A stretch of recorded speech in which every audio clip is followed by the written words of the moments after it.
guys, magluto ako ngayon ng saniya bajinjan na yung maliliit na talong. Bajinjan yan sa Arabic guys. So ito yung sauce na ilalagay natin sa ating saniya guys. Ayan.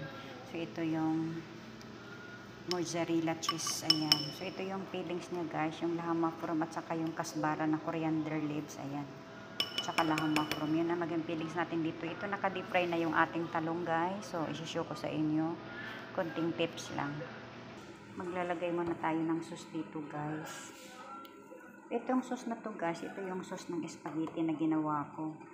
Yung sinusuti ko yung onion at saka garlic and tomato pure. Yung tomato paste natin. At saka nilagyan ko ng blender ng ating tomato pure at saka tomato paste. Ayan. Lagyan ng water. So ito yung ginawa ko guys. Ito yung sauce ng spaghetti. So ilalagay natin dyan sa ating saniya. So, ganyan siya guys. Nakalagay na yung fillings niya. So, ayan. So, dyan na natin i-arrange lahat. So, start. So, ganyan siya guys. Oh, nakalagay na siya sa ating saniya na ilalagay natin sa oven mamaya. So, ganyan. Pero lalagyan ko pa yan. Hindi pa yan tapos guys. So, ayan na siya guys. Tapos na siya. Nilalagyan ko siya ng mozzarella cheese sa top ng ating saniya bajinjan. Ibang klaseng saniya bajinjan to kasi maliliit siya guys. So ayan ang ginagawa ko sa kanya. Lagyan ko siya ng cheese dito sa mozzarella cheese sa top niya.